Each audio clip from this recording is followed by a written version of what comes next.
সামনেই সুপ্রিম কোর্টের দেশরার অবকাশ প্রায় 7 দিন, তারপর দীপাবলি ছুটিতে আরও 6 দিন। তার আগে আগামীকাল সুপ্রিম কোর্টে আরজিকর কাণ্ডের তদন্তের চতুর্থ স্ট্যাটাস জমা দিবে সিবিআই। সেই রিপোর্ট নেই ইতিমধ্যে কৌতূহল সৃষ্টি হয়েছে, কারণ এদিকে যেমন উৎসবের ভ্যাকেশন আসছে, অন্যদিকে প্রধান বিচারপতি DY চন্দ্রচূড়ের হাতে বেশি সময় নেই। তিনি 10ই নভেম্বর অবসর গ্রহণ করবে। সুতরাং আরজিকর মামলায় তার বেঞ্চে চার্জশিটের কথা সিবিআই কি জানাতে পারবে, সেই চেষ্টাই প্রবলভাবে চলছে। কিন্তু স্বয়ং সিবিআই কর্তারাই তদন্তের গতি প্রকৃতি নিয়ে সংশয়ে। জানা যাচ্ছে আরজিকরের ধর্ষণ ও হত্যার এবং তৎপরিবর্তন সাক্ষ্য প্রমাণ লুটপাট সহ বেশ কিছু অসঙ্গতির সূত্র মিললেও সাজুত্যপূর্ণ এভিডেন্স সংগ্রহ করতে পারেনি সিবিআই। তাই বহুলাংশে পারিপার্শ্বিক এবং পরিস্থিতিগত তথ্য প্রমাণের উপর ভরসা করতে হচ্ছে, অর্থাৎ সার্কামস্টিয়াল এভিডেন্স। কিন্তু আদালতে সর্বদা সার্কামস্টিয়াল এভিডেন্স গুরুত্বপূর্ণ মামলার ক্ষেত্রে গ্রহণযোগ্য হয় না, বিশেষ করে ধর্ষণ, হত্যা এবং তথ্য প্রমাণ লুটপাটের ষড়যন্ত্র, এই 3টি প্রধান অভিযোগ হলে।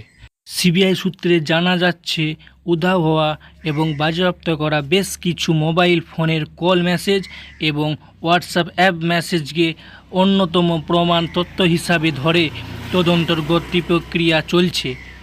টেক্সট মেসেজ এবং হোয়াটসঅ্যাপ অ্যাপস মেসেজে আদান প্রদানের মধ্যেই অসঙ্গতি পাওয়া গেছে কিছু ক্ষেত্রে।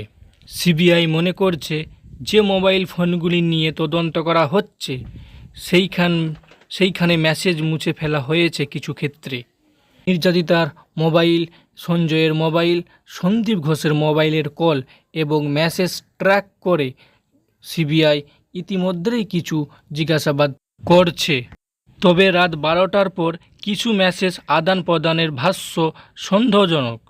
সিবিআইয়ের কর্তারা তদন্তকারী টিমকে নির্দেশিকা দিয়েছেন যাতে পর্যাপ্ত এভিডেন্স জমা দেওয়ার মরিয়া চেষ্টা করা হয়। পাশাপাশি যে বিষয়টি নিয়ে সিবিআইয়ের মধ্যে উদ্বেগ সৃষ্টি হয়েছে সেটি হলো সাক্ষীর তালিকা তৈরি করা।